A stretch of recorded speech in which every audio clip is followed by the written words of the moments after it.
Hello, everyone, and welcome back to the Unnamed Sports Show. I'm your host, Ryan, joined by my co hosts, Jason and Jerry.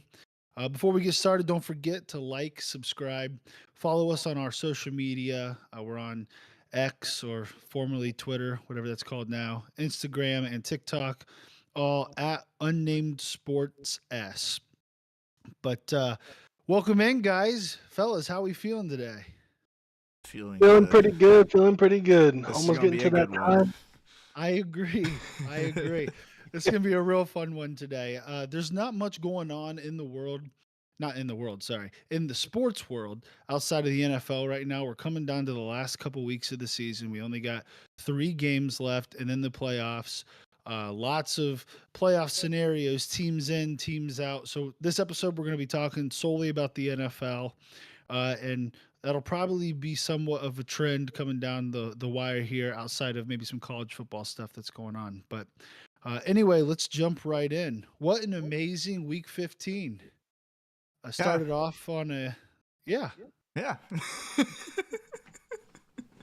If a Browns or a Yeah. sorry, not Jaguars, my fault. Yeah. Broncos fan. No, It was a not good even week. if you're a Broncos fan. We got we got pumped, bro. Yeah, but because you would have hoped to win the game. Yeah. But starting out last Thursday, the Raiders went and destroyed the Chargers, got Brandon Staley fired, finally. hmm Jason, what was going on in that game? That was the most absurd game I think I've ever seen. 42-0 at halftime. I would like to say that I feel like once you lose a team and you, as a coach, and you can't get them motivated, that's what's going to happen. Like I believe the week before, he literally said, someone had asked him, "Do you still have the attention of your team?" He said, "Yeah, or we wouldn't be getting blown out of the gym." And then they got blown out of the stadium. So, um, I believe the team's less motivated now, and just didn't want to play under that coach. Like is really all you can get to it. Obviously, you lose your quarterback, and that has some issues with it. But if you can't get people to play for you, you ain't gonna win games. That's for sure. Bro, and it featured probably the sickest pick six I've ever seen in my entire life. Dude jumps a screen pass, one hand to the crib. It was pretty NCAA awesome. 14, NCAA 14 style. Yeah, literally. Yeah. Literally. It was pretty amazing. Then on to the Saturday slate. It was cool. We had NFL games on Saturday and Sunday again because there was no college football going on. Bengals win in overtime in dramatic fashion. They do a 14. They have a 14-point comeback in the fourth quarter, take it to OT, win the game. Jake Browning, is he him? He's him. We shall see. The Colts destroy the Steelers after the Steelers took a 13-0 lead. Colts scored 30 unanswered. I thought it was hilarious too. At the end of that game, the Colts have the ball on the Steelers like 35-yard line, and the Steelers have all 3 timeouts. Or they have two, I'm sorry, they have 2 timeouts left. And Shane Steichen elects to take a knee, and Mike Tomlin calls a timeout. So Shane Steichen's like fired up on the side, like seriously, you're down What are you 17 doing? points with a minute left. So he runs plays and then kicks the field goal to take the 17-point Gosh. lead. Which I don't blame him. I do the same thing. I'm like, dude, you're not gonna win. But Steelers lose 3 straight, 2 at home to 2 win teams. Now on the road to the Colts. They're in full downward spiral right now. Um, Lions Broncos. Not gonna lie, as I started the show here, I totally forgot that the Lions absolutely dog walked the Broncos, Jerry. So I apologize. Slightly embarrassing on my part. Saturday seems like 10 weeks ago at this point. Does. So my bad. I'll be better. I'll be better going forward. But Hopefully what his happened team to the does better. Broncos? Don't worry, we won't we won't hold it against you, Ryan. It's okay. They will Um, be held against me forever. But what happened to the Broncos? Like Lions, they seem to be kind of on that downward spiral that the Steelers are currently on. The Broncos won 6 of the last 7, and then to get just absolutely destroyed. Yeah. It's not something I saw coming. Yeah, so we were good for the first couple of drives. I think we forced two punts, maybe 3. And then all of a sudden Jared Goff decided to just turn it on. Jahmyr Gibbs was playing amazing. David Montgomery was playing amazing. And the one thing that the Lions did not do was turn the ball over. They did not have any turnovers in the game, I believe. And Denver had one, maybe. But yeah. And I know a lot of people were talking about the phantom offside call. I don't think it was offsides. And I also think that Javonte Williams was in the end zone on the play before. All in all, it does not matter because we got absolutely pumped by the Lions. But yeah, just not a good game. Defense couldn't get any stops. Offense played okay, but if you're playing against an offense like the Lions, a lot of times when you score 17 points, it's just not going to be enough. So you got to be better. It was very surprising to see. I was kind of watching the game a little bit, and as soon as it was like a big, it seemed like it was gonna be a big blowout. I kind of turned it off because I'm just Yeah. like, this is not much fun to watch. But Yeah. so a common theme, something you mentioned there, and I think can probably be said across a lot of games this week. A lot of bad officiating, Oh, yeah. very bad officiating. I know specifically in that Broncos game, there's a missed helmet to helmet for the Broncos on their opening drive that they ended up punting on, and then that offsides call, which should not have been called. Then you go to the next game, Browns, dramatic fashion, comeback win, 13 points in the fourth quarter to beat the Bears. Absolutely insane. What an amazing performance by Joe Flacco in that fourth quarter. Only quarterback this year to throw 200 yards in the fourth quarter. Are you kidding me? This He threw guy's been 200 playing yards in the fourth quarter. 212 yards in the Oh my fourth quarter. gosh. Yes. Wow. Absurd. Absurd. Incredible comeback. This is not something you normally see a team like the Cleveland Browns do, but it's that With Flacco. It's that Joe Flacco magic, yo. That Joe Flacco. He's Got it. into Got it. But Myles Garrett, and there's photos of just this game. There's pictures out there like 5 times where he's like being held around the neck, hands in the face, grabbed across the chest. And NFL, please don't find me like you fined Myles Garrett $25,000 last week. But I don't know how you have a player like that not draw a single holding call the entire game. And then go ahead, Especially Jason. since he's complained about it before. Like, I mean, honestly, you can say the same thing about Justin Fields too. Yeah. On the late hits. Like, Yeah. it goes both ways. Like, but like, oh my goodness! Like There these players are complaining about it, and they're not, and they should be. Refs should be focusing these, and they're not getting called at all. Mhm. Yeah, Fields, like, same play, 2 different things by the refs screwed him. Last play of the half, he throws that Hail Mary, they call an interception, was not intercepted. Jeremiah No. Owusu-Koramoah did not catch that football. No. That was an incomplete pass, called an interception, and that counts against him. People can get to go and say, I mean, we've had arguments about People. his Justin I Fields won't top say 10 people. quarterback. People. No, This man right here. listen. He is not a top 10 quarterback in my opinion, but again, people are going to use, hey, 2 interceptions in the same game. It's like, oh yeah, both of them were on Hail Marys and one of them wasn't even an interception. And then on that play, Zadarius Smith hit him about 2 seconds after he threw that ball. Like, it was by far a late hit. No call on that either. So I don't understand.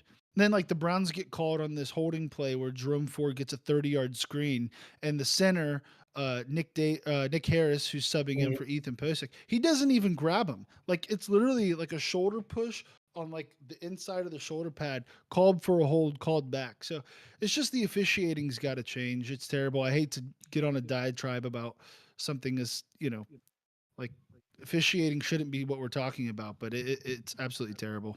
Yep. Agreed. It seemed like it was really bad this week. They were really focused on the offensive offsides this week. There was a lot of calls across the league. Yeah, David Njoku got called for it. Yeah. I think they called one on did they call one on Kelsey this week, or was that last week? On Jason Kelsey and the Monday It was night this game? week. Oh, no, that was last week. You're right. That was Okay. last week. But still, yeah, lately they've been calling it, and it's crazy. Yeah. Which, conspiracy theory, I think they called it on the Chiefs, and now they're like, oh, yeah, we're doing it to everyone. So now they're calling all over the place because the Chiefs complained. man. Yeah. So Anyway, moving on. Buccaneers go into Lambeau Field. Baker Mayfield, the only opposing team quarterback to post a perfect passer rating at Lambeau Field. Are you kidding me? Baker Mayfield? Is that who? Yeah. The guy that the Browns kicked out of town? That guy? Okay. Hmm.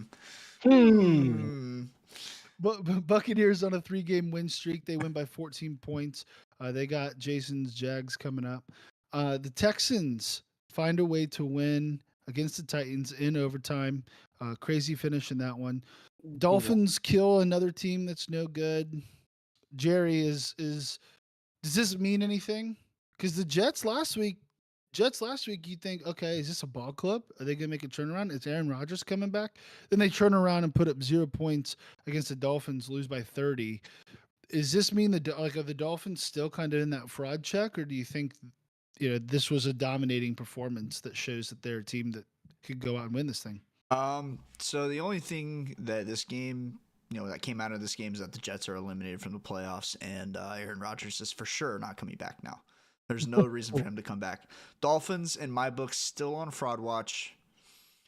Still got to put together a good game. They have a chance this weekend against the Cowboys to really determine who is the real fraud in the NFL. Yeah. See, here's my thing though. Sorry to interrupt. Take it. Here's my Let thing. him cook. The Dolphins, I don't think they're frauds anymore because what are the Jets best at? That's a good point. What are they best at? They're best at defense, and specifically their pass coverage. We just saw 2 top 10 corners in the league right now. They were without their best wide receiver, and they were still able to successfully move the ball down the field, which is very impressive. I mean, everybody was talking the game before about how bad Tua looked when Tyreek went out and they ended up losing to the Titans. He looked pretty dang good in this game. Got the ball to Jalen Waddle quite a bit, and Raheem Mostert had 2 touchdowns, I think. And yeah, they got some guys on that offense for sure. The one thing I will say, and this is the only reason I look up this stat, I just pulled it up here.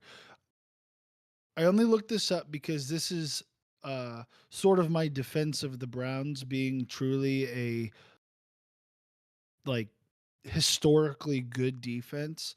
Is the Jets turn the ball over 4 times to 0 times by the Dolphins. So if you look at points off of turnovers and total turnovers, their offense is setting their defense up for failure. It's like they only punted the ball 5 times, but they gave the ball away 4 times. So that's 9 possessions that you're giving away, plus the possession coming out of half. So 30 points on 10 possessions with short fields. Is that a product of how good Miami's offense is? And that touchdown to Jalen Waddle was nasty. It was a great pass, great play. But is it more of a feature of Miami's offense, or was it the Jets' offense being so inept?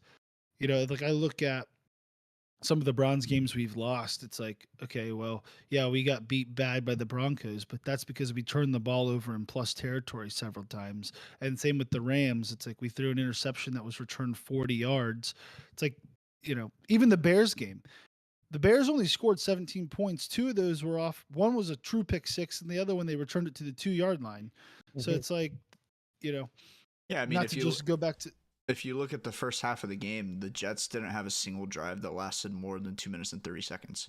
But your defense is just getting gassed out there if you can't sustain the drive and hold on to the ball. I mean, the Dolphins only had 3 drives that were over 2.5 minutes, but they put up 24 points in the first half. So what are you supposed to do if you're that defense? And it doesn't help that Zach Wilson ended up coming out of the game. Very true. But he didn't look great when he was in anyways. So and Jason, I know what you're saying. I'm not totally disagreeing with you, but I think just a little bit of caveat. I mean, they still held the Dolphins under 300 total yards. But if you only have to go 30 yards to the inside. Anyway, moving on. Taking too long on the Dolphins Jets. That's not even a game really worth talking about. Another one not really worth talking about. Chiefs Patriots. Chiefs win again. Although the one thing to talk about in this one, Kadarius Toney, another bounce off of the hands interception. I can't wait for the Chiefs to lose a playoff game because Kadarius Toney lets it hit off his face mask. I just don't even understand how he's on the roster still, man. Hey, I don't either. you know what roster he didn't make? Several. Find out. Saints beat the Giants in probably the most forgettable game. Actually, sorry, the second most forgettable game. The most forgettable game. Panthers beat the Falcons 9-7. What a barn Abysmal. burner. Yeah, abysmal offense that in that game. Arthur Rams. Smith. What Yeah, were you saying, Jason? he's gone. Arthur Smith is gone after this year. That's all I have to Yeah. say. Yeah. Justin Fields to the Falcons. That's what I'm hearing. Rams beat the Commanders 28-20. That game looks a lot closer than it really was. The Rams were up big. Jacoby Brissett kind of gave them a little bit of a spark on offense, but Did not they much of a game did there. they pull Sam Howell or did he get hurt? Pulled. They pulled him. Yeah, he threw like 35% completion percentage and an interception. So they're That's pretty like, good. well, let's try this other guy, and he went good down and scored 2 touchdowns immediately. So, Another guy that's gone, Ron Rivera, out of there. oh yeah, There's he's no way he comes back. toast. He's toast. 49ers Cardinals. That game actually, if Shavarius Ward doesn't pick six that ball, that's actually a decent game. When you were watching it, the Cardinals were moving the ball on them pretty good, but at the end of the day, the 49ers are just too dominant across the board. Mhm. Not much you can do. Bills Cowboys. What the heck happened, Jason? Cowboys get absolutely dominated in a game where Josh Allen throws for under 100 yards. What is going on? The Cowboys need to figure out their interior defensive line, for one. Like you said, they won that game completely dominating the run game. James Cook looked like his brother in his prime. Like it was insane. Not being said, I think James Cook will be better as the years go on, but just for him to look that good is pretty bad. Also, just a dud by the offense. Like I'm not sure what they were doing on offense. I mean, Dak did not look prepared. He did not look like the MVP like he has been looking lately, and it showed. It showed. And you hope he gets out of that, especially against better teams. But maybe they are on front to watch still. The interesting stat I saw the other day, no NFL MVP, I'm sorry, only 2 other NFL MVPs have lost a game by 21 points or more in December or later. Those 2 were Peyton Manning in his second to last year with the Colts when they went to the Super Bowl. And the only reason that doesn't even count because he didn't start that game. He didn't even play, Oh. but it technically happened. They benched him. They were 14-0 at the time.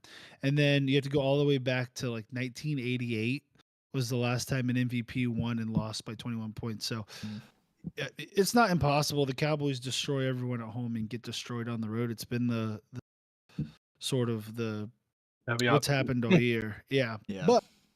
But it's something to remember. And then the Bills, since Kellen Moore's been fired, their offensive coordinator, they have been on a tear. Why did I say Kellen? No, that was the Cowboys former. Cowboys. Yeah, now That he's was- on that the was- Chargers. Yeah. Yep, that's my fault. I'm sorry. Since Ken Dorsey's been fired, the run game for the Bills has exploded, and it has really allowed Josh Allen to kind of sit back and not have to play superhero ball every game, which Go Brady. I think works. So, moving on, Jason, we'll go back to you for this one. Ravens Jaguars 23-7, tough game. The game, like when watching the game, it's like the Jags looked competitive in it, but then you look up and it's 23-7. It doesn't make any sense. To explain, we missed 2 field goals. We get down to the red zone, back to back. Boom, there's 6 points. We get back to the red zone. Trevor Lawrence. I don't understand this play. Fumbles the For ball. people at home, oh yeah, sorry, fumbles. Sorry, go ahead. I apologize. First, Trevor Lawrence fumbles the ball. Then we get the ball back. We get down to the red zone again. This one about made absolutely no 10 sense. seconds left in the game, or in the half, Well, right? Yeah. 12 seconds 12 when they get up to the 12 ball. seconds left in the half. All you have to do is spike the ball. You at least get a field goal. You get another shot at the end zone. Spike the ball. It was first down. They could have Yeah. spiked the ball, taken a shot to the end zone, And then kick if the they field didn't goal get if it, it kick the doesn't field goal. work. Yeah. Right. Instead, hike the ball. There's 2 routes on the outside. There is a quick out, and then a quick. It's like a fade Like a corner route. kind of. Yeah. Yeah. Fade corner route. 10 times out of 10, you throw the ball to the fade, to the back of the end zone where the receiver can only get it. No timeouts left, by the way. No timeouts left. So instead, they throw the ball to the quick out, inbounds, about 4 yards from out of bounds, and he gets tackled inbounds. I mean, ridiculous. I've never seen a I've seen dumber plays. Probably the worst play of the season so far, hands down, in my opinion. I've seen a lot of bad things. That is the worst, because that is just like, you're not paying attention, you're not thinking, you're not playing the quarterback position well. Like, no game management skills at all right there. I was going to ask you, is that on Trevor Lawrence or is that on Doug Peterson? That's on Trevor Lawrence. He's the one. Right? Yeah. Yeah, no. There's a replay of Doug Peterson saying spike the ball. He's doing this all the time. That's even He's doing worse. this all the time. That's pretty You're Trevor Lawrence. You're not looking at the sidelines, right? He probably didn't see that. For one. But he's in your headset. True. I just don't know how the headset works when there's no huddle. 2 minute, yeah. And the 2 minute and no huddle. Like, do they 40-second play clock? They go. I think it's on until there's 25 seconds left. So you can hear him for the first 15 seconds. So you can snap the ball and still hear the coach in your ear? Mm-hmm. Or I'm sure it shuts off as soon as you snap the ball. But yeah. Interesting. So yeah, I mean, I didn't know how that worked, but so he might have hurt him in the head. Let's say at worst he didn't. He's not looking. Still, any quarterback in the league does not make that throw if they have any swim. Like, that's what I'm saying. crazy. Or if you throw that out route, you wait a beat and put it on the sidelines. On the sidelines, exactly. Yeah, it's either incomplete or it's like a little 3-yard gain. At that point, though, they were on like the 15-yard line or something like that. Don't even take a chance. Just go to the end zone or throw or spike the ball. I agree. Yeah, so I agree. Or if you're gonna do a inbounds pass, do it over the middle so you can run up to the ball, not have to wait for the ref to run in and spot it. Like there were so many better plays or ways that play could have happened. Anything would have been better. Yeah. So the first 2 points, 6 points, should have probably got a touchdown on that third drive. That's 7 points, 13 points right there, and then that last drive, at least 3 points, 16 points right there. So like, that's all on the floor, and then at that point, you're just not playing to win, because I feel like that kind of deflated everyone's air. You know, it just killed everyone's vibe. Nobody's trying hard.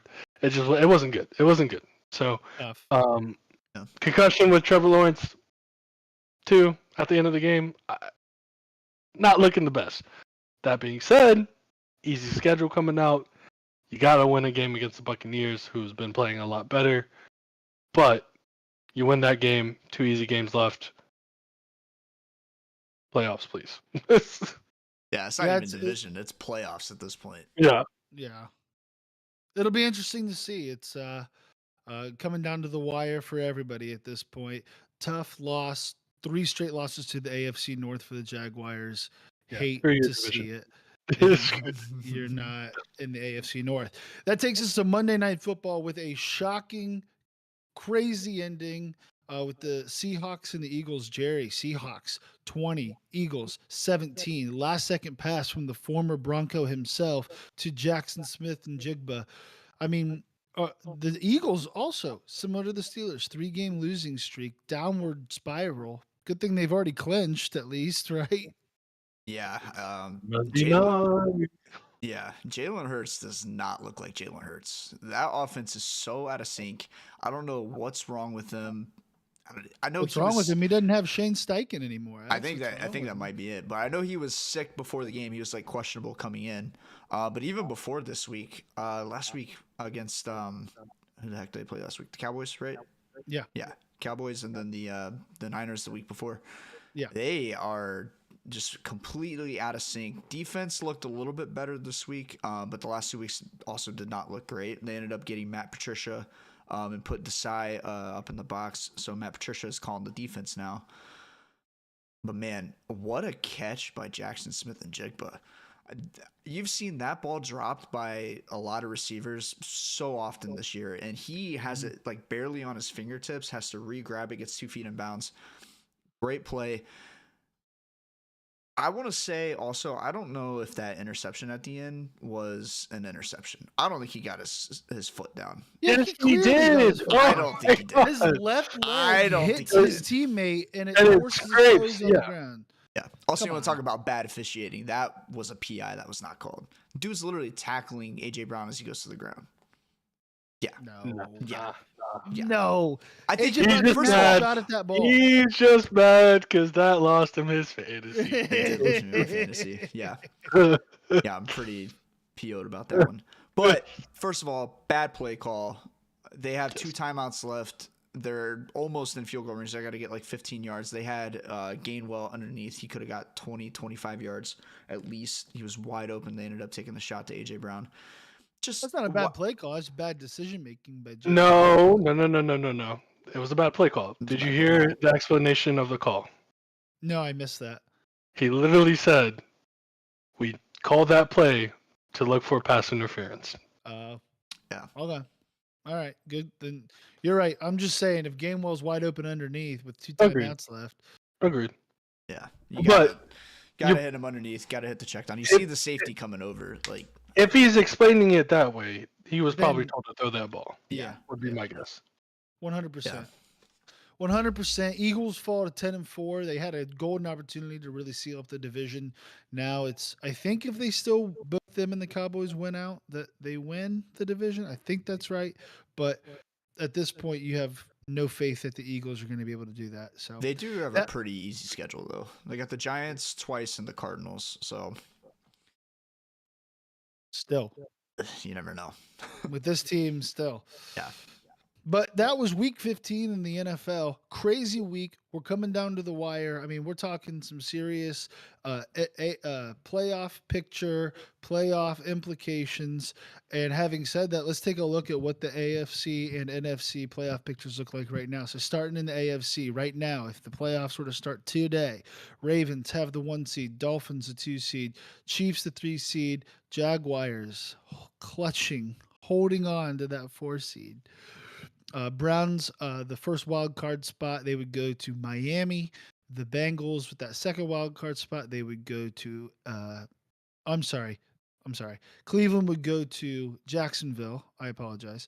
The Bengals would travel to Arrowhead, and the Colts would travel to Miami. And right on the outside are the Texans, the Bills, the Steelers, and the Broncos. You can pretty much wipe off the Steelers on there. They are absolutely terrible right now. I really, even if Kenny Pickett comes back, they're gonna have Oh. to change a lot of things to. What'd you say? No, I'm in agreement with you. They're really Yeah. bad. They're been so bad of late. It's not like even the Eagles have lost. They got pummeled twice, but they lost close, and you've seen them do it this year. The Steelers have not looked good all year. They've been somehow eking out wins when they're getting outgained and outplayed, and finally it seems that that's caught up to them, and they're really one of the bottom teams in the NFL. And I just revel in saying that. It makes me so happy. Jerry, out of this AFC playoff picture, what do you think is kind of most likely to happen? Do you think the Browns, Bengals, Colts hold those wild card spots? Do you think there's any changing in the division leaders, or who pops in? No, I think the Jaguars still win their division. You're just saying that because Jason's on the pod. No. Nah, facts. He's fact. No, the Texans. I think the Texans dropped to the Browns this week. I think the Jaguars also drop to the Buccaneers. and I don't think the Colts are 100% for real. We'll get into that later. That being said, I do think the Bills make the jump. I know we said a couple weeks ago the Bills are not going to make the playoffs. That team is rolling right now. They finally got it figured out. Josh Allen is playing. If he didn't have, as many turnovers as he does, he might be in the MVP conversation. I think he still is. But he's playing at an MVP level. They finally got their run game figured out. James Cook is playing like a dog. I think they make the jump. They're sitting at 8-6, as well as the Texans, Colts, and Bengals, and the Jaguars.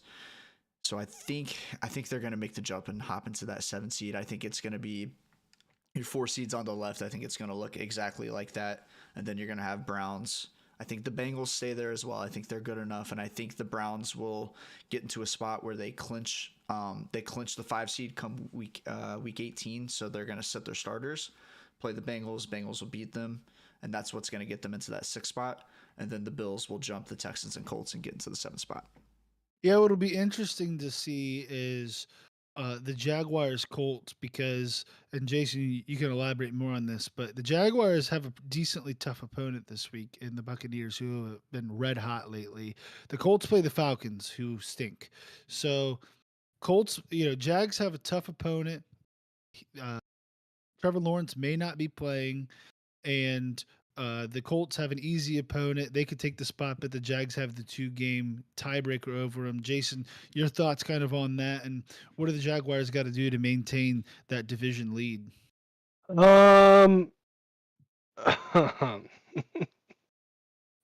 We lose a game. We lose a game. They win a game. Then we win our next 2, and then the Colts lose to the Texans. Week 17. You're also saying the Texans lose this week to the Browns. Yes, correct. Right. Yeah, correct. So we might tie with the Colts, but again, I think that leaves us in our 4th spot because, like you said, we have the 2 tiebreaker wins. That would leave the Colts. Do the Raiders beat the Colts? 10-7. 10-7 still. Both you guys would be 10-7 at that point. So yeah, I'm just thinking. The Bills are 7-7. No, the Bills are 8-6. 8-6. 8-6. Yeah. Okay. So yeah, that kicks the Colts out and brings up the Bills. I think the Bills are too hot. I think they went out. The Texans. Unfortunately, if they had CJ Stroud last week, they probably switched the Colts and the Bills for me, make it up there. But unfortunately, with that loss, actually they won. Yeah, they beat the Titans in overtime with Case Keenum. Yeah, I know. That it was the Titans without Will Levis. So they beat Malik Willis. Will Levis started, but he went down in the 3rd quarter, which is when they came back and won. Wait, they brought in Malik Willis though instead of Ryan Tannehill? Yeah. Wow. Yeah, Vrabel's fired. No, he's not. No, he's not. That team. Okay. Anyways, that being said, I think it'll leave either the Bills or the Texans then in that last wild card spot. Yeah. Might go Jake Browning staying in there. The Browns. Honestly, the Ravens have a pretty tough schedule, if I'm not mistaken, right? The 49ers this week. That's tough enough. They got the 49ers, the Dolphins.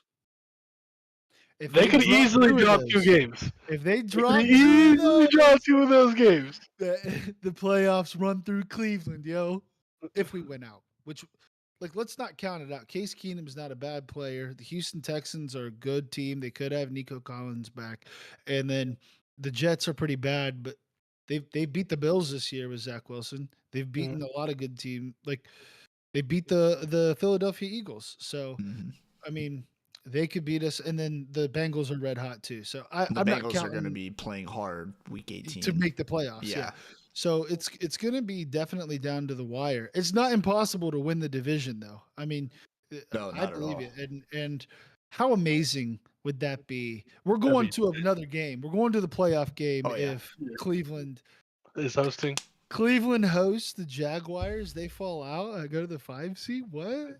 That'd be sick. Jaguars back to Cleveland? No. It's really hard to beat a team twice. That's all I'm saying. It's really hard to beat a team twice. Very true. Very true. All right, let's see what we got on the NFC side. We got at the 1 seed, the 49ers, the 2 seed, Cowboys, 3 seed Lions, 4 seed Buccaneers, Eagles at 5, Vikings at 6, and the Rams at 7. What's interesting about the NFC, everything it's like the AFC with one less win. So Mhm. it's like the AFC is like the 8-6 to 7-7 mark, and the NFC is like the 7-7 to 6-8 mark. So, but right now the Cowboys would be taking on the Rams, the Lions would be taking on the Vikings, and the Buccaneers would host the Eagles. Jason, Seahawks, Saints, Falcons, Packers sitting on the outside looking in. Is this kind of what you think will the final picture is going to look like, or who do you see kind of changing around in this picture here? I would bring up the Seahawks. I think the Seahawks are going to be able to win out. The Rams stay. I think the Vikings drop, and then the Eagles stay. Obviously, or probably Eagles or Cowboys, depending on. Um, Yeah, both teams Eagles have have to already win out. clinched, I so I do think the Eagles are going to win out. So you said if they correct if the Eagles win out, they are I leaders. I believe Yeah. so. Yes. So yeah, I think everything else looks good.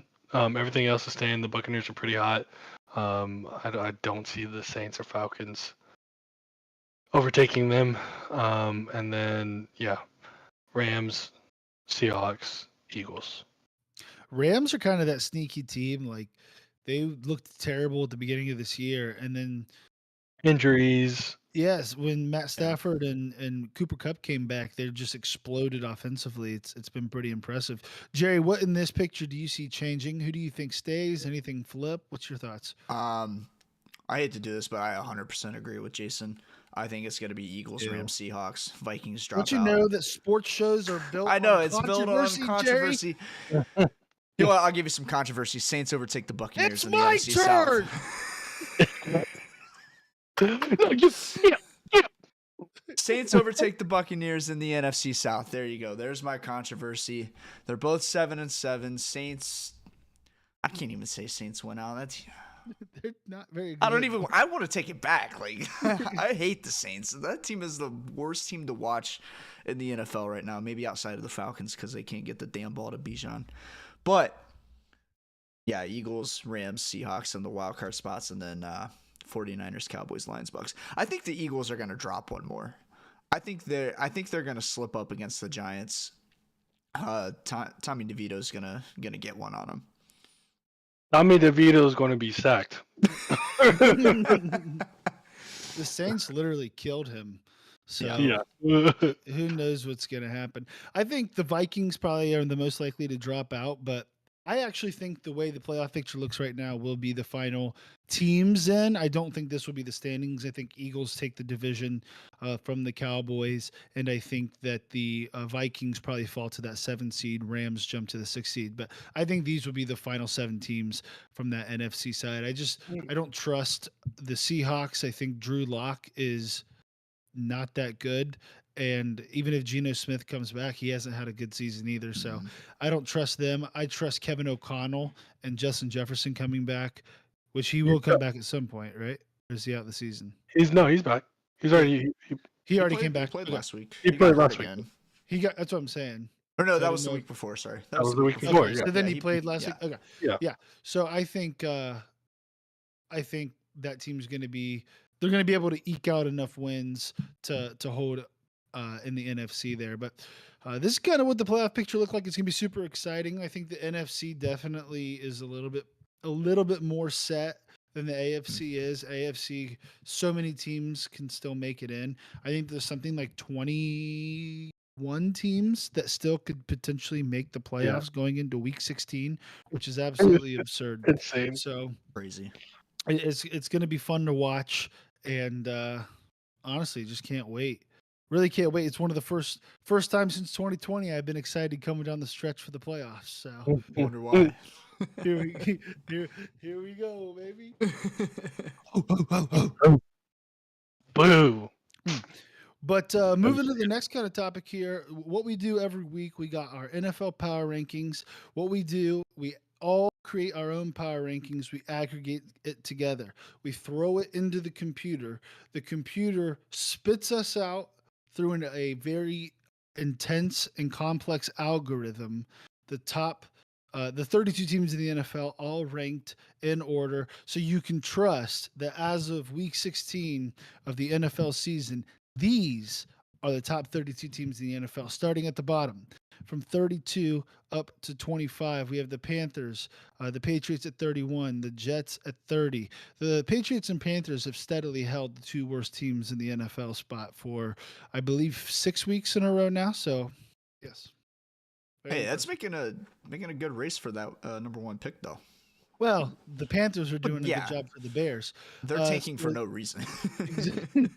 the Commanders at 29, the Cardinals at 28, Chargers at 27, Falcons at 26, Giants at 25. Every single one of these teams have been eliminated from the playoffs. So, except for the Falcons, I Falcons. apologize, except for the Falcons, but not worth talking about. Next set of I think the Chargers teams. are technically still in or able to get in, but No, I they're thought No, not they are getting not. in. anything. Yeah, they They're got they're eliminated eliminated.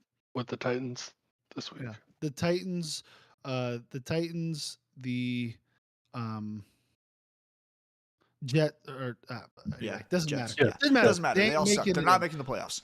All right, next set of teams. Why you throw me off, Jerry? 24, we have the Titans. 23, the Bears. 22, the Raiders. 21, the Steelers.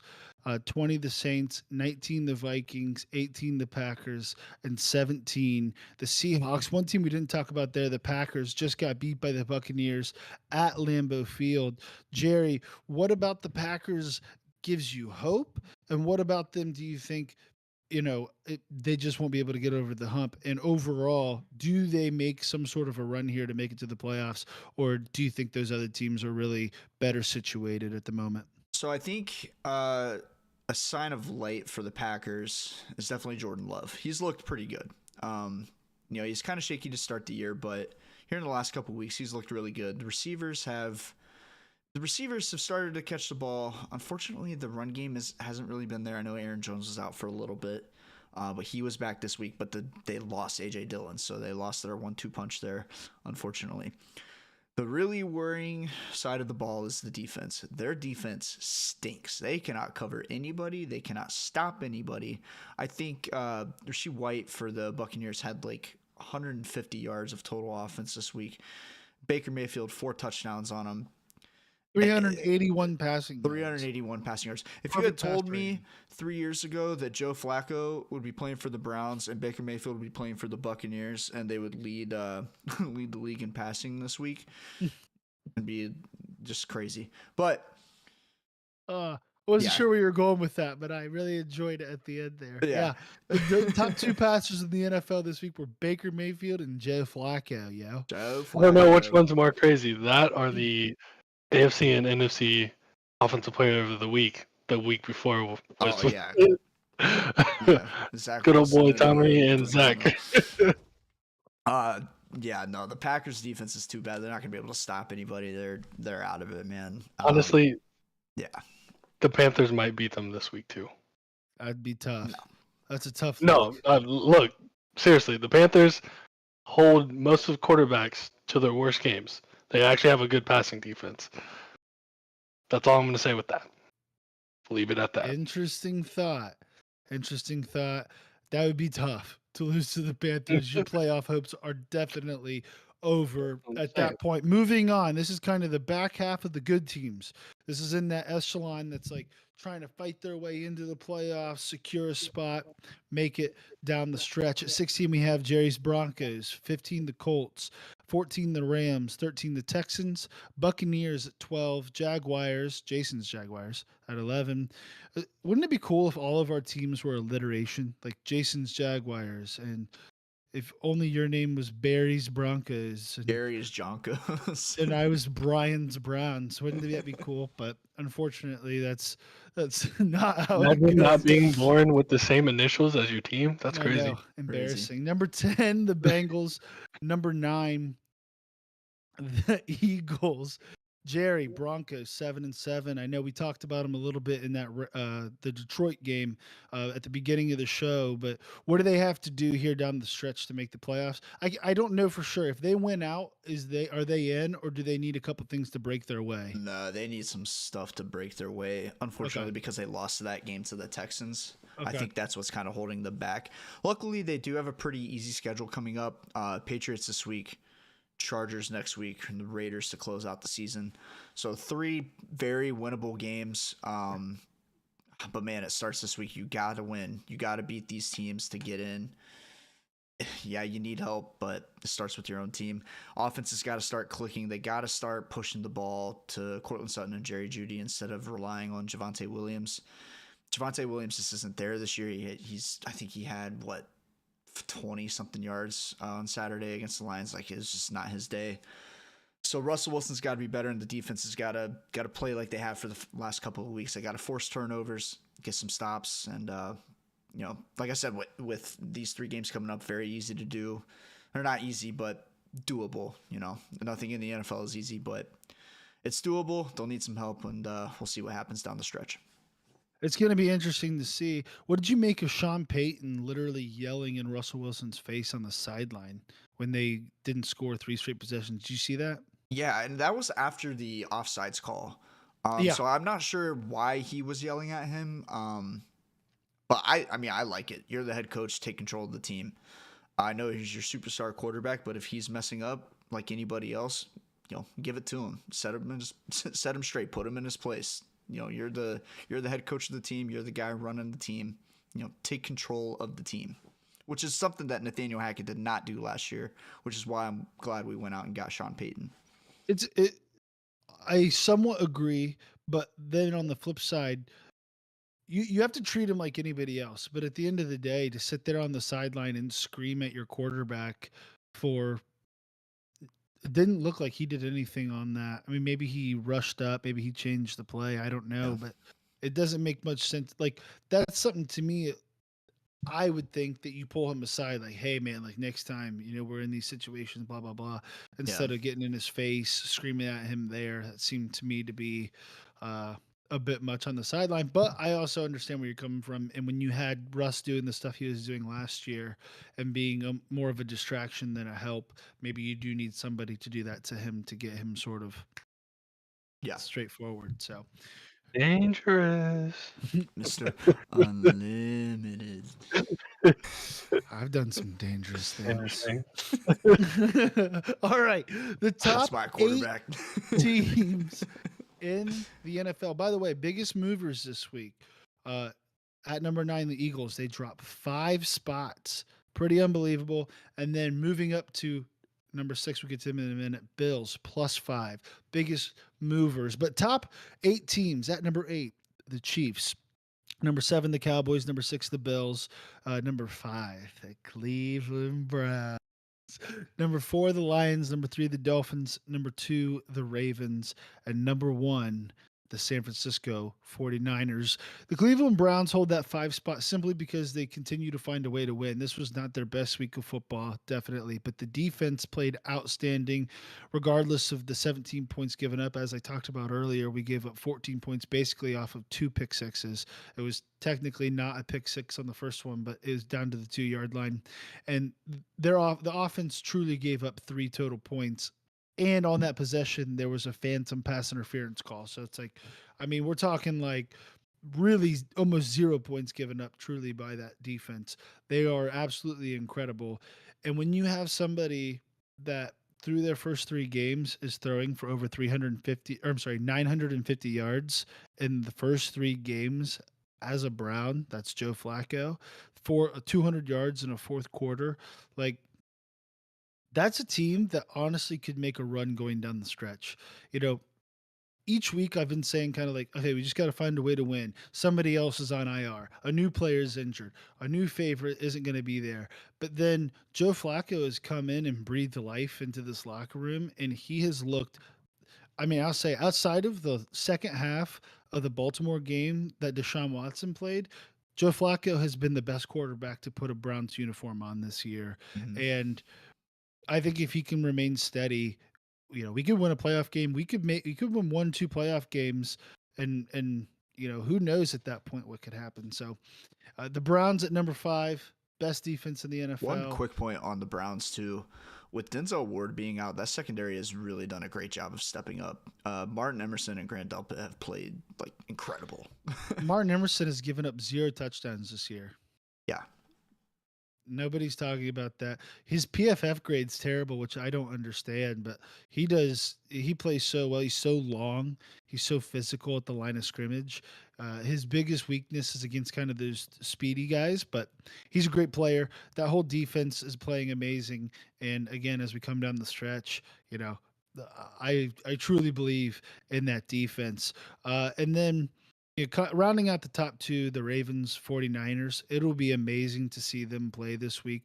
They are the number 1 and number 2 teams on, I feel like, everyone's power rankings at this point. Mm-hmm. And they've been our number 1 and number 2 for 3 straight weeks. Jason, what do you see in this game that's coming up between them? We're going to preview it later, so you don't have to talk too much about it. But just, do you think that winner just takes that one spot, or do you think there's any way that one of the teams drops a little bit depending on the nature of the game? Winner's obviously going to take the one spot. I think it'll honestly be the same as it is this week, and that's all I will say with that.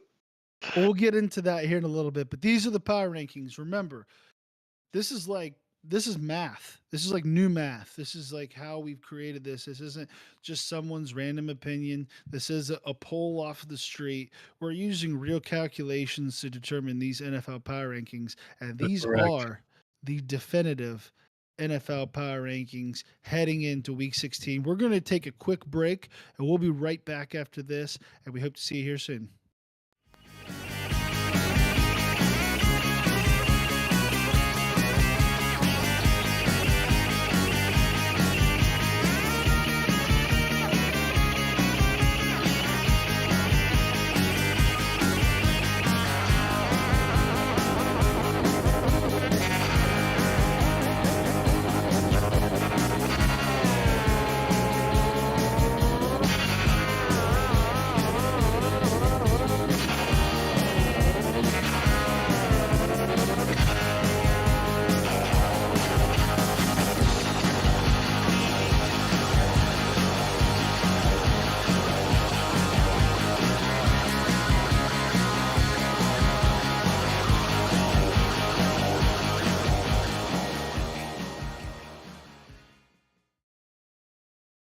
Welcome back to the Unnamed Sports Show. We're happy that hopefully you stayed through that short intermission, gave us some time to, reset, relax, and come back to you with the second half of the show. We're going to move into Thursday night football.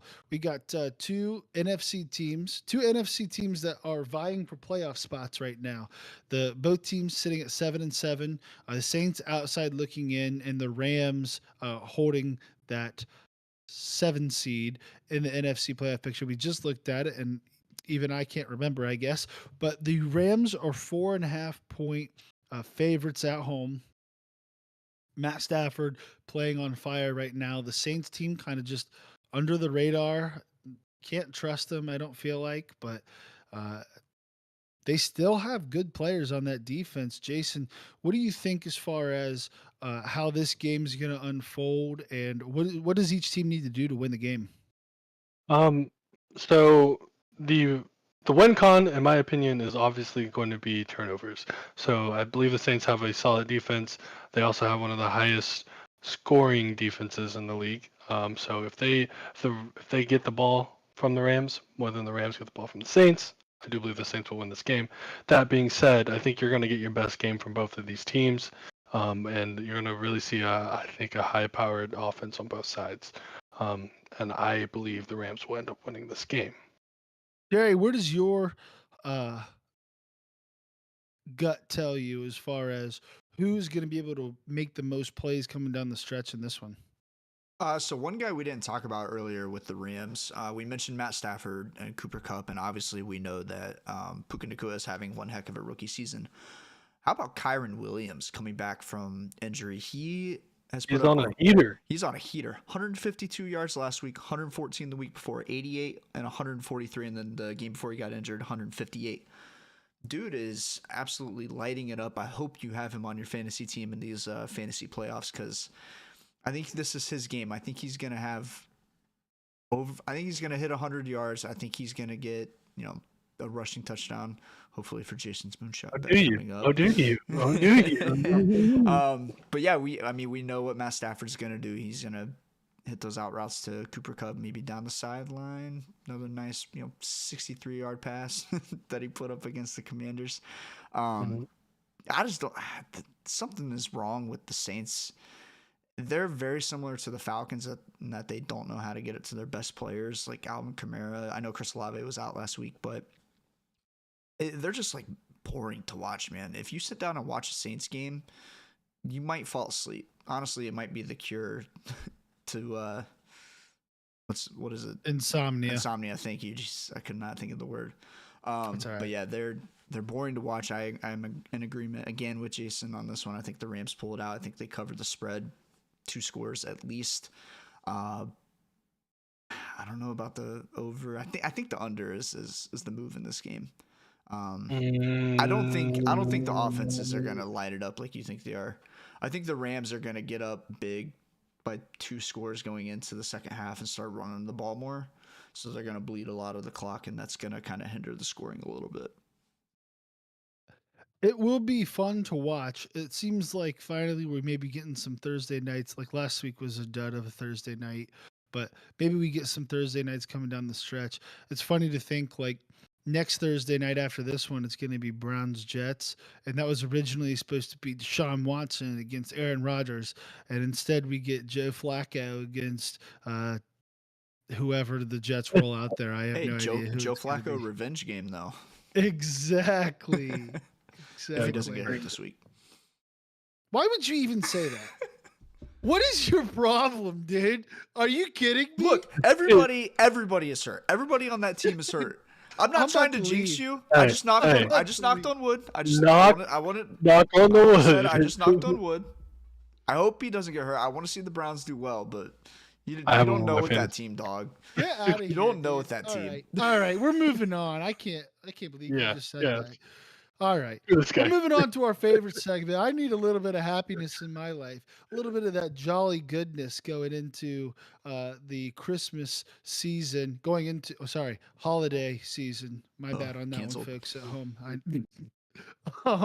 We got JJ's moonshot bet of the week. Play it for him, Jay.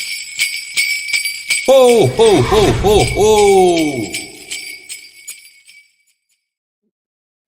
Yes, sir. We got the moonshot bet of the week, and you know what they call me? Santa Claus. Baby, hey, Santa Claus, because we gonna win some money, baby. Okay. So what do I have for you this week? Someone tell him. What do you got? A moonshot bet with maybe 6,097 odds. I believe we have a Kyron Williams anytime touchdown. Like Jerry said, this man is on a heater. He's going to get the touchdown. Kyron Williams, 70-plus yards. We're playing it a little safe. We take it back a couple from his line of, I believe, 86. Yeah. Matthew Stafford, 225-plus yards. Cash money. As Ryan would normally have for me. A little check, okay. Puka Nacua, 40+. This is cash. This is just fill the stat sheet. Check. Matthew Stafford, over 1.5 touchdowns. Again, can I get another one? A check. Okay. Derek Carr, 1+ touchdown. This is probably your scariest prop on this list. But guess what? It's just 1 touchdown. Again, offense is fighting. Check. We have a Derek Carr plus 175. I didn't even know I could do plus 175. This is on FanDuel, by the way, just so you are aware. I've never seen him plus 175. So what is his easy line? Money. What is his line? It's got to be like 190. No, it's actually 212. It's in the 200s, and they gave me a 175 plus prop. So get this in when you can. Honestly, 175. If Derek Carr doesn't hit 175, I'm gonna go cry myself a river. All right, but he's gonna hit it, and we gonna cash out. All right. Tyler Higbee over 25.5 receiving yards. Saints don't do well against big body players. Sam Laporta 120, 150 yards and 2 touchdowns, I believe, against this team. Cash money, easy. We just need 25.5 yards. That's his line, easy. Alvin Kamara, 40 plus yards. I believe the last time he hasn't hit 40 plus yards was 6 weeks ago. Easy money. Check. Alvin Kamara over 29.5 receiving yards. This is cash money. Write it to the bank. Check. Chris Olave is expected to play. Reported this morning. I double check, triple check. Cash money, 40 plus yards. Easy. Heck. All right. We got Puka Nacua, 4 plus receptions. Tyler Higbee, 2 plus receptions. Cooper Kupp, 50 plus yards and 5 plus receptions. Cooper Kupp in the last 4 games has had at least 8 receptions. We dropped it down to 5. We want to be safe, not sorry. 50 yards for 5 receptions. Cash money, check. All right. Tyler Higbee's going to get 2 receptions again. Big body. Saints don't do well against big body receivers. Easy money. We're going home. However much dollars richer, depending on how much you put in. I'm gonna be $6,000 richer. $600 richer. I'm sorry. I was about to say, you putting up $100 on this one? I'm gonna be $600 richer. Let's get this money. Spend some of it on your family for these gifts on Christmas. Check. Hey, I tell you what, I was getting a little tired of holding the post-it note up because there's so many legs to this parlay. But I tell you Hey, what, we're we've about had to more. go 1-6. We're about to get some of that magic onto this show. Plus Yes. 6,000 odds, lock. Easy. We may be It should be maybe minus 0-6. 10,000. This is so easy, dog. So Yeah, easy. This is maybe the easiest parlay I've ever seen. Mhm. So, as sure as Ron Rivera is getting fired this year, this parlay is gonna hit. We're gonna be coming back As- next week, Yeah. 1-6. Oh yeah. I believe. And I everyone, believe. we going to the moon. To the moon. Jerry, play it again for him. Ho, ho, ho, ho, ho! That was Ho ho ho, Jason's- folks. That was don't scare him. That was Jason's moonshot bet of the week. If you didn't get that reference, you were too young or too old. That's specifically forget. people in their mid-20s. Yep. Moving on, we have some other fantastic games on Sunday, Christmas Eve. Should be a lot of fun. Sitting around. I don't know if you're still wrapping gifts or if you're doing your family Christmas parties or whatever. We got a fantastic slate of games starting in the 1 o'clock window. The Browns, 9-5, travel to Houston to take on the Texans. They are 2.5-point favorites on the road. They are only 2.5-point favorites because it was announced either yesterday or today, CJ Stroud likely not playing. Case Keenum most likely getting the start for the Texans. I think what you're going to see in this one, the Browns have, again, one of the most dominant defenses. We had a 2-week stretch where we were giving up a lot of yards on the ground. We seem to have shored that up in the last couple of weeks. I don't know if Joe Flacco's teaching the interior D line as well, but whatever it is, we aren't giving up a bunch of yards on the ground right now. Our pass defense has been number 1 in the league by a lot all year. The biggest problem we've had is on the road, giving up big plays and lots of yards. But I think with Tank Dell out for the season, Nico Collins probably not coming back, and Case Keenum starting at quarterback, the Browns defense should be able to do just fine. The Texans defense has sort of had this bend but don't break all year. They give up a decent amount of yards, but their defense forces a lot of turnovers and they're able to stay in games that otherwise they maybe shouldn't be in. The Browns lead the NFL in giveaways. So this is going to be kind of can the Browns hold on to the ball? Can we not commit all these giveaways? And if we can limit our mistakes and just play fundamental good ball, have Joe Flacco throwing easy completions to David Njoku, and our defense going out there and getting a lot of 3-and-outs, I think this should be a pretty easy game for the Browns. But no game's easy in the NFL, so you definitely need to take it seriously. Should be a good one. In that middle window, 425, we got the Cowboys traveling to Miami, 1.5 point dogs. Interesting. I guess uh, the lines truly believe that the Cowboys cannot travel, cannot go on the road and win.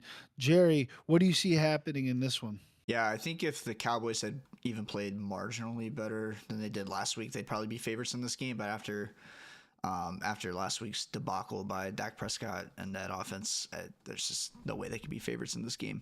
It's a fraud bowl. It is the Do fraud we know bowl. if Tyreek is coming back? I believe so. I do not know for sure, but I'll check right now, Jerry, while you tell us about the game. yeah. So the Dolphins are going to do what they did last week, and they're going to do what they do every week. They're just going to run really fast with the ball and score touchdowns. The Cowboys secondary, I know Deron Bland is good, but he set the record for most pick sixes in a season.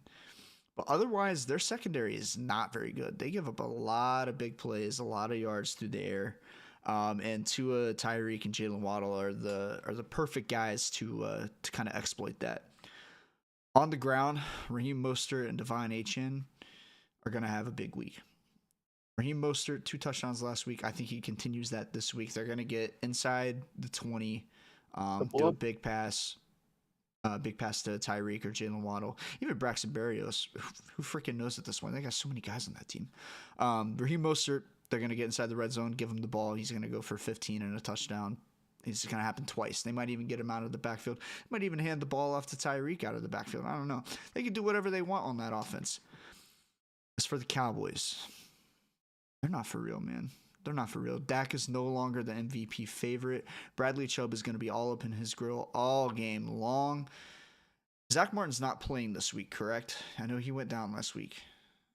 Correct.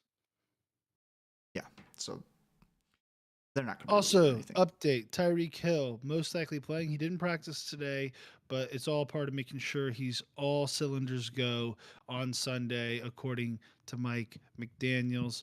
And then there's something else. Oh, Raheem Mostert. Interesting stat. I found this out today, yesterday, and I was completely shocked by it. He is, guess what place he's in touchdowns this year? Number one. Number 1. He's tied with Christian McCaffrey. Absolutely absurd. If you would have told me that Raheem Mostert was going to be leading the NFL in touchdowns this year, I would have said, yeah, okay. Is that going to be because of an 8 touchdown game and he's going to break his leg in week 2? Because that guy is never healthy.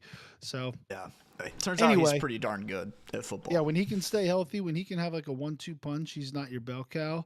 He's excellent, and he had to be that for a couple weeks while HM was injured. But that the Dolphins, I think, are probably the better offensive team, but I think the Cowboys, if they play the way they can play, they're probably the most complete team behind the 49ers in the NFL, I would say.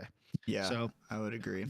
Just depends on who decides to show up. And then that moves us on to Monday Night Football, Christmas Day, Ravens at 49ers. This is the number 1 seed currently in the AFC, traveling to take on the number 1 seed in the NFC currently. And this is a battle of 2 heavyweights. Jason, what do you see happening in this one? Too fast, too big, and too strong. The 49ers. Listen, we've seen it week in, week out. I think the offense, Christian McCaffrey, honestly, Christian McCaffrey deserves the MVP out of anyone in the league, in my opinion. I think Christian McCaffrey gets the MVP and shows why this game, 2+ touchdowns. I mean, Deebo Samuels have a heater as well, and then Ayuk is just one of the better receivers in the league, route runners in the league as well. I don't think this defense can keep up with that offense, and what I've seen from the Ravens, they don't play losing football but I haven't seen like in a wow game from the Ravens offensive side. So I don't think they're going to be able to keep up. And I don't think their defense can hang with the 49ers. Well, it'll be fun to watch. I can't wait to see it because the Ravens, I feel like, are just this team that's just they're going to score 7 Yep. points every quarter. Mm. They're going to stop you from scoring every quarter, and they're going to beat you 28-10. And it's just that's just like this just marching machine. And then the 49ers are like, we're going to dominate you on the line of scrimmage, and we're going to score a 90-yard touchdown and just totally break your back with Christian McCaffrey. So I can't wait to watch this one. It's going to be really fun. It's going to see kind of who has that edge and the NFC versus like who's going to has the edge in the Super Bowl, because I think you could easily say the Ravens are at least as of right now, are the best team in the AFC, and the 49ers are clearly the best team in the NFC. So this is this a Super Bowl preview? Mm-hmm. We'll see. Could be. Should be fun to watch. Can't wait. Can't wait. This takes us to our last segment of the day. Slightly, maybe considered controversial. I don't know. I don't think so. We're doing it all in fun. Last week, a former running back in the NFL, Rashard Mendenhall, used to play for the Steelers, tweeted the following: "I'm sick of average white guys commenting on football. Y'all not even good at football. Can we please replace the Pro Bowl with an all black versus all white bowl so these cats can stop trying to teach me who's good at football? I'm better than your GOAT." That was the tweet from Rashad Mendenhall. Started all sorts of controversy. People are blah, blah, blah, upset, whatever. We think it's pretty funny. And we decided what would happen in that game? All white versus all black. We went ahead and made the teams. Here's what we got. Jason, why don't you tell us? Just we'll go position by position. First of all, thoughts overall on this whole black versus white bowl. What do you think? Okay. So to kind of explain, like my opinion on what he said is ridiculous. Obviously, Rashad Mendenhall is not better than Christian McCaffrey. Like, you know what I'm saying? Like let's be real here. A lot of Let's be running real backs. here. A lot of True. running backs, but But trying who's to. winning? Oh, come on! Y'all ain't got enough 40 times. Keep on. Let's just be honest here. Like, y'all strong everywhere except for where you need to be strong at. And if you're trying to keep up with Tyreek Hill, goodbye, good riddance. 4 wide, doesn't matter. He's open somewhere, you know? Like, Tyreek Hill can't score if y'all don't have the ball. Exactly. and we have the defense to stop you. So let's get it. Let's get all right. Who you Nah. got it? Give us your skill positions offense. Who you Okay. got? At quarterback. I By the might way, be real wilder quick. for this one. Real quick. Parameters for this. We Yes. chose 24 players, 22 offense, 22 defense, kicker, punter. Jason did his own thing for kicker, punter because didn't have a lot to choose from. But we'll get to that here soon. All right, I apologize, Jason. You go are ahead. good. Who you got at quarterback? All right, y'all looking at me weird because I picked Lamar Jackson as my quarterback. And here, let me explain you why. It wasn't because Patrick Mahomes isn't the best quarterback, and it's not because he's a 50-50, you know. Where do we put him at? All-time quarterback. It's 100% because the other side has some good pass rushers. And we're going to need some movement out of that backfield to get him free, to get him loose, and to get some more time so that 40 time from Tyreek Hill exposes a little bit more.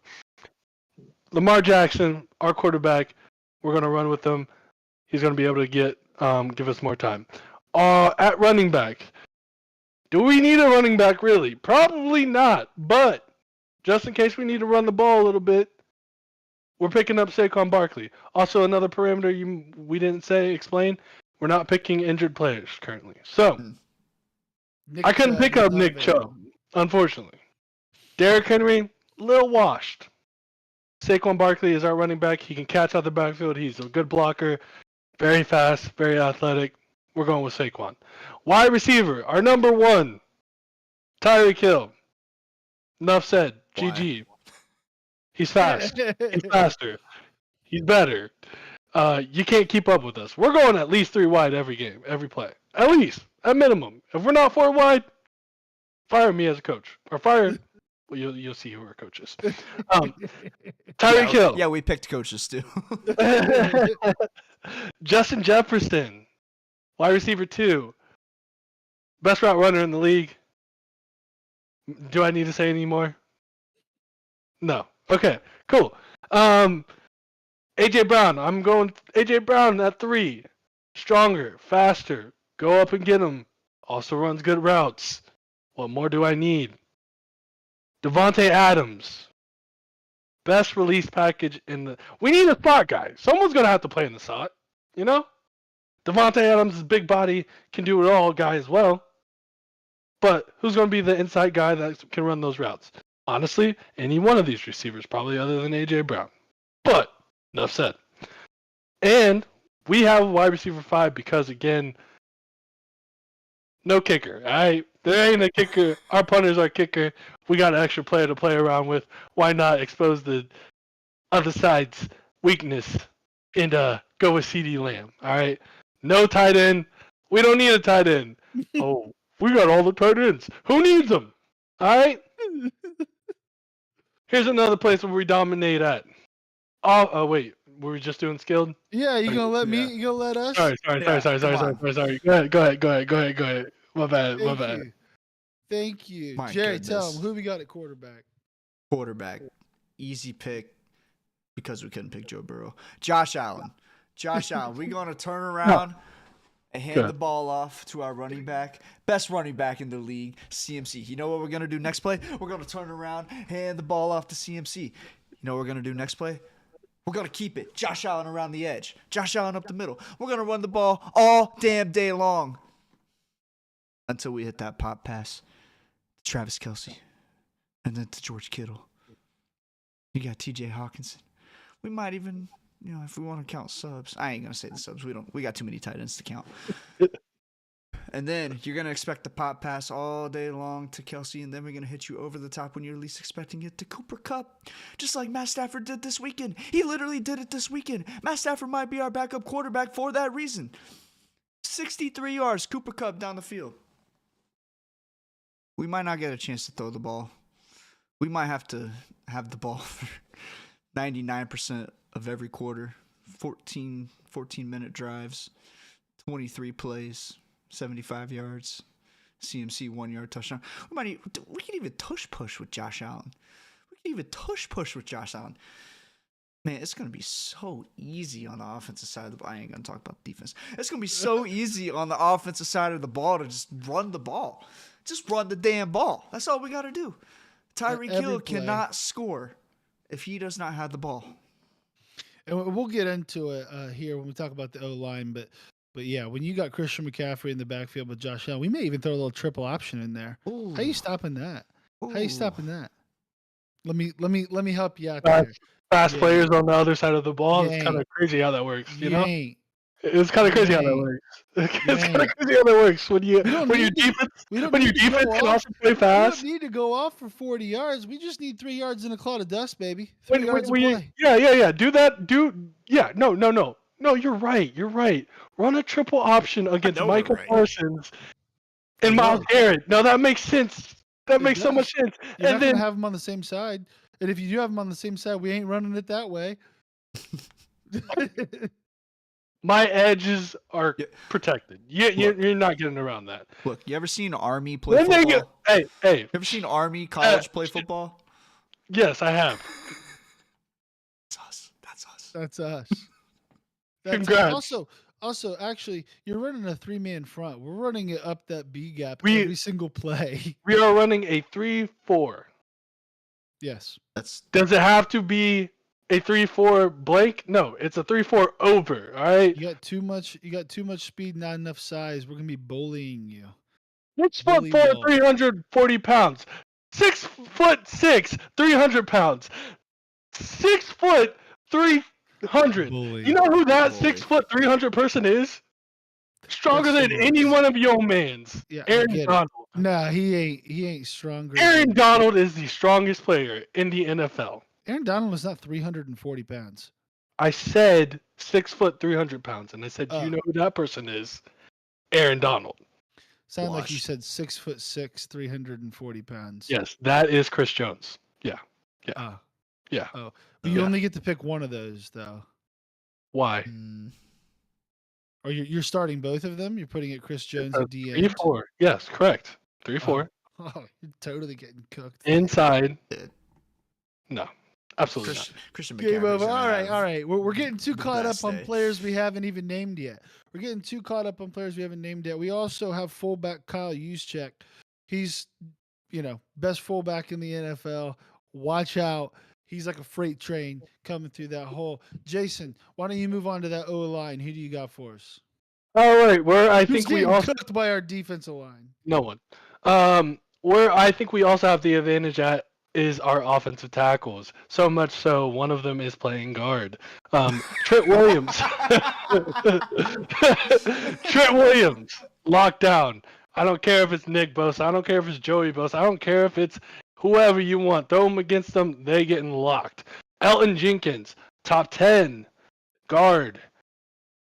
He also can play center, but we just kept him at guard because Eric McCoy, solid player, not the greatest, solid. We just need someone smart, quick, fast. Solid player. He's going to be able to handle that offense, keep everyone together.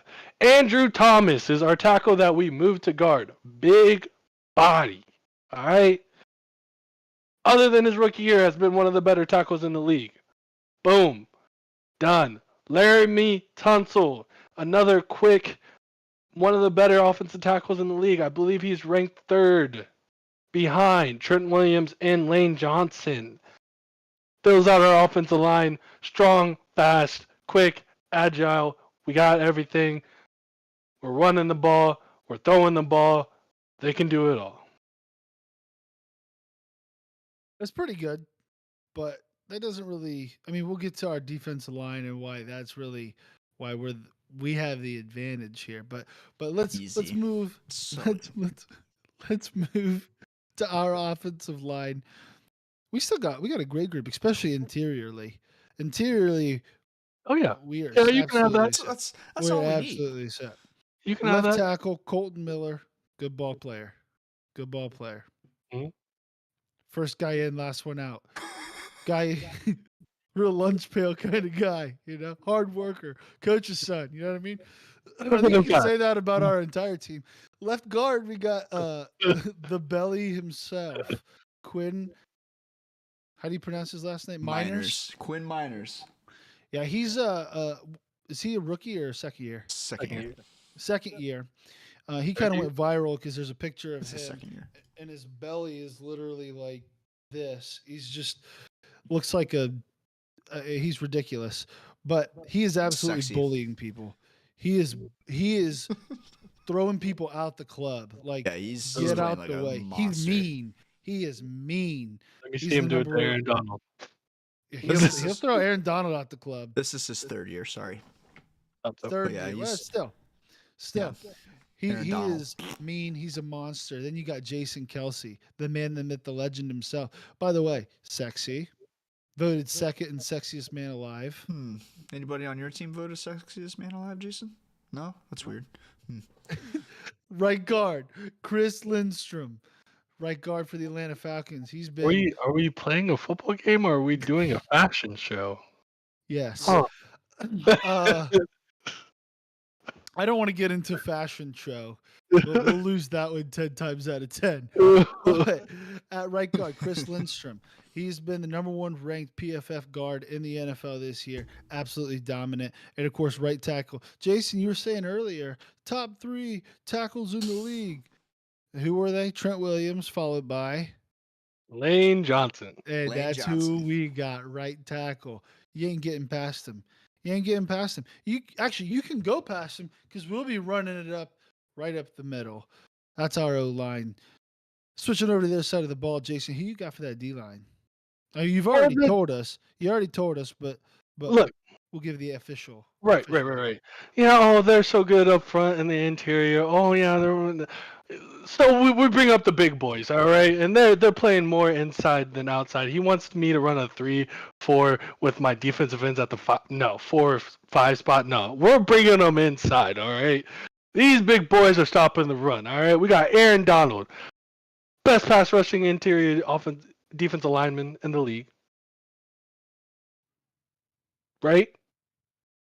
Aaron Donald, Yes, best what? pass Pass rushing rushing? interior defensive lineman in the league. Yeah. But we Facts. hate passing, so Oh, so we're not passing. So let me just watch Ooh. this man bench press all of his interior offensive linemen off the ground. Because that man, if you ain't double teaming him, be prepared for some havoc. All right, Dexter Lawrence. Wait, did we say? Yes. No. no.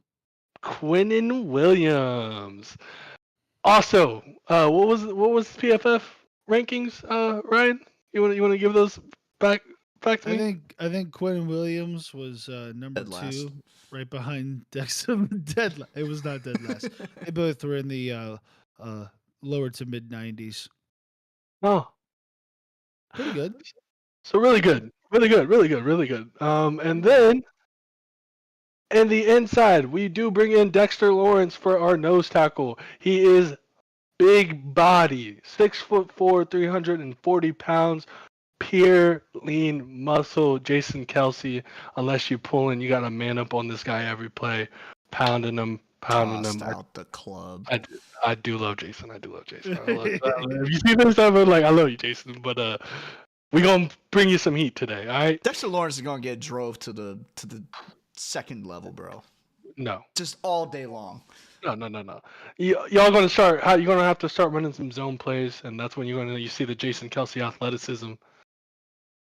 Great puller, solid guy.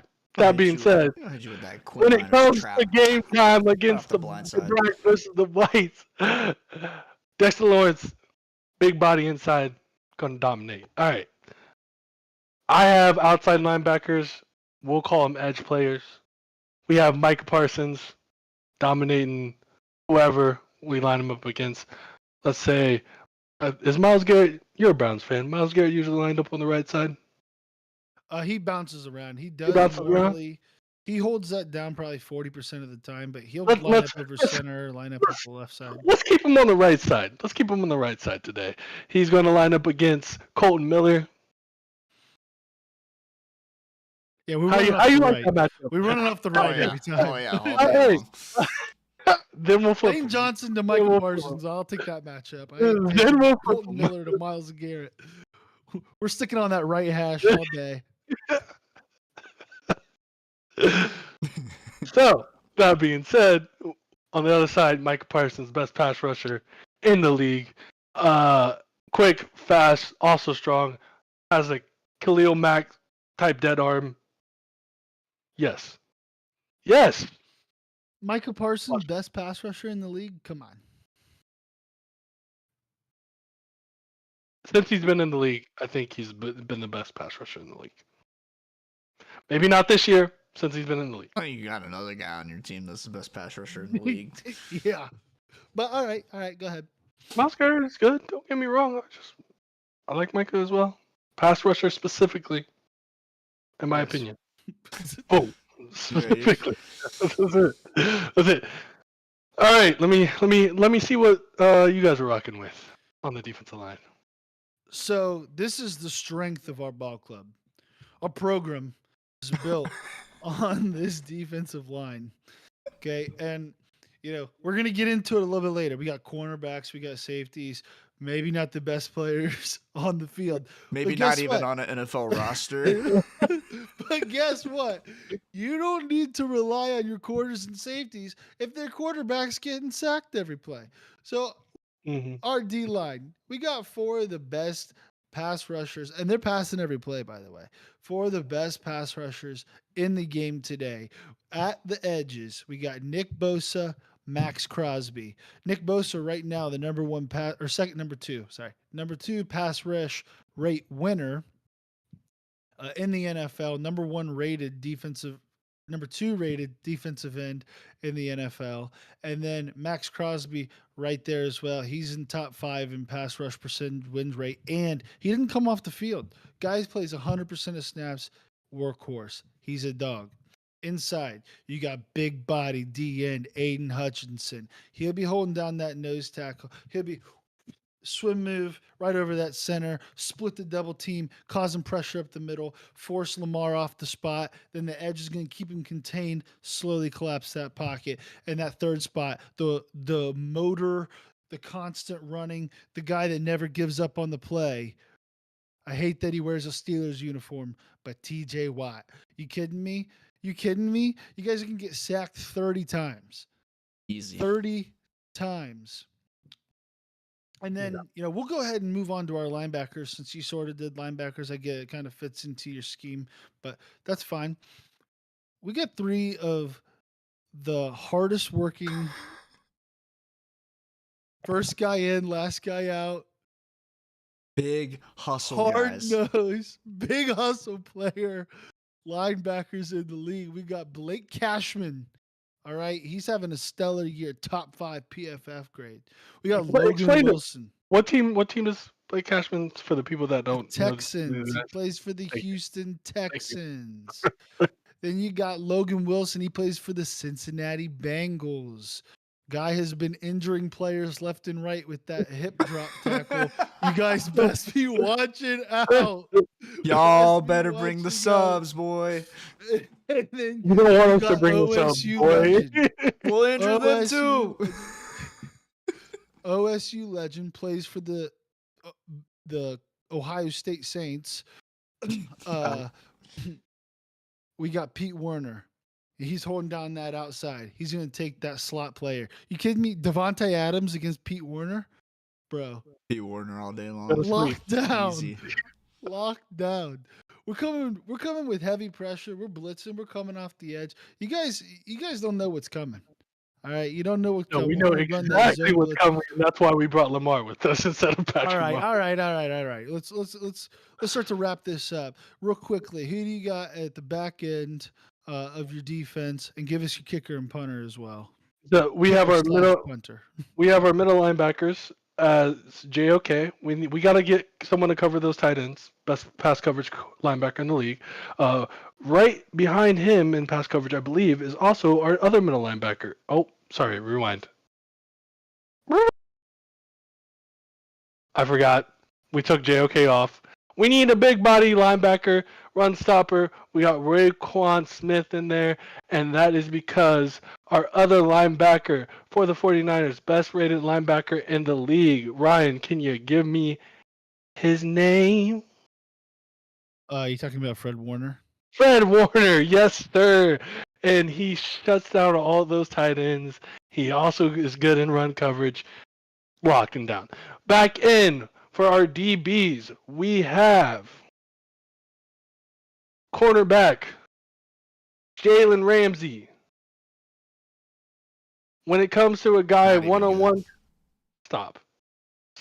When it comes to a guy one-on-one coverage, I don't trust anyone more than Jalen Ramsey and this other guy, Sauce who? Sauce Gardner. All right, Jets corner. If you don't know him, you already do. I know you know him. Come on now. All right, free safety Jesse Bates been playing as one of the best this weekend. Oh, who's cooking them? Who's cooking them on our team? That don't matter. Who's cooking them on your team? Don't matter. All right, cool. Yeah. Next. All right, free safety Jesse Bates has been playing as one of the best top coverage safeties and run safeties. We need a guy that's going to come up and lay the wood on Christian McCaffrey. All right. And speaking about laying the wood, Kyle Hamilton. Guess where he can play? Safety, outside linebacker, inside linebacker, slot corner. He can play everywhere. We don't need him to play slot corner. We could use him up and play some linebacker. And bang, bang, bang. Shout out Christian McCaffrey. Eyes on Christian McCaffrey. We're hitting him every play. And our punter / kicker, we got to bring him up. We ain't got a kicker or a punter in the league. You know who I've seen do both? Marquette King, the best dancer in the league. when he was playing. Bring him up from free agency. He's on our team, and he's booting it. All I'm saying is you do have one punter in the league you could have chose, but you chose Marquette King anyway. You made the right choice. Yes. Who's the punter in the league? The Steelers punter. Steelers punter. Oh yes. You're right. I can't remember his name right now. He's all right. He's okay. Look, when Marquette King was in the league, he was the best punter. The only reason he's not on the team is because they didn't like his personality. Fair enough. But on this team, we need that personality. Thank Presley you. Harvin. Thank you for that. I was thinking Percy Harvin. I'm like, that's not right. He hasn't been in the league for a while, but it's something like that. But let's talk about the liability for this team, Jerry. The Take elephant it away. in the room. The white elephant. Christmas time. Hey, there you go. There you go. All right. We got Broncos practice squad cornerback Riley Moss. Let's go. And free agent. Thank you, Iowa, for helping out this team, by the way. Yeah, oh, dude. Iowa. Just draft every player from Iowa. Jason, what was our boy's 40 time? Troy Apke, free agent. 4.35. Impressed Deion Sanders, the GOAT himself. Yeah, you think Tyreek Hill's running around that? Yeah. Yes. No. Yes. No way. Just put Troy Apke in the Hall of Fame right now. Look, 4.35. It's set. Compared to a 2.9, I believe. Yeah. 0.04. What's that? That's nothing. That's actually a lot. That's nothing, dog. Nothing. Okay. And behind them, the actual Hall of Famer, Harrison Smith. Yes. Actual Hall of Famer, Harrison Smith. He's a dog. Great run stopper. That's it. We don't need to stop the run. He can cover the pass. He can cover it. It's easy. Not much anymore. Then, Maybe 5 years ago. Was leading in interceptions last year till he got injured. Oh, interesting. What's his name, Jerry? Jordan Poya. That's right. Jordan Poya. That's right. Kind of the surprise of the team. Yeah. Very shocked. Forgot that he was what? Very shocked. So at the end of the day, we have two solid safeties. We don't have any corners, but we're running zone coverage all day. We're running zone coverage. We got that on lockdown. Punter, kicker, don't stand a chance. We got Jake Camarda, punter for the Buccaneers. He's a dog. He'll get in your face too. He'll get in your head. He'll get in your head. And then we have the GOAT himself, Justin Tucker. This may not be his best year, but guess what? We need a 63-yarder to lose by only 20. He's coming out. He's coming out. He's coming out. Look. No, what a ridiculous premise that would be. It was fun to like talk about it, obviously, and it's silly that it's like us Watts. We're going to be running that interior trap offense all day, and then you guys, all the athletes on the outside, super funny. Look, we're going to be grinding the clock all game long. Yes, all absolutely. Game long. But obviously, all in good fun, and what a silly premise. But wait, yeah, I want to hear Jason's coaches because I want to hear. I forgot. Yeah. I forgot. Second biggest shocker of the league. We bring up Mike McDaniel. Interracial. First of all, Dad's black. He's one of us. One of us. Anyway, Mike McDaniel is our head coach. Then we have offensive coordinator Benimi, and then defensive coordinator DeMeco Ryans, both who have proven themselves to be well at both situations.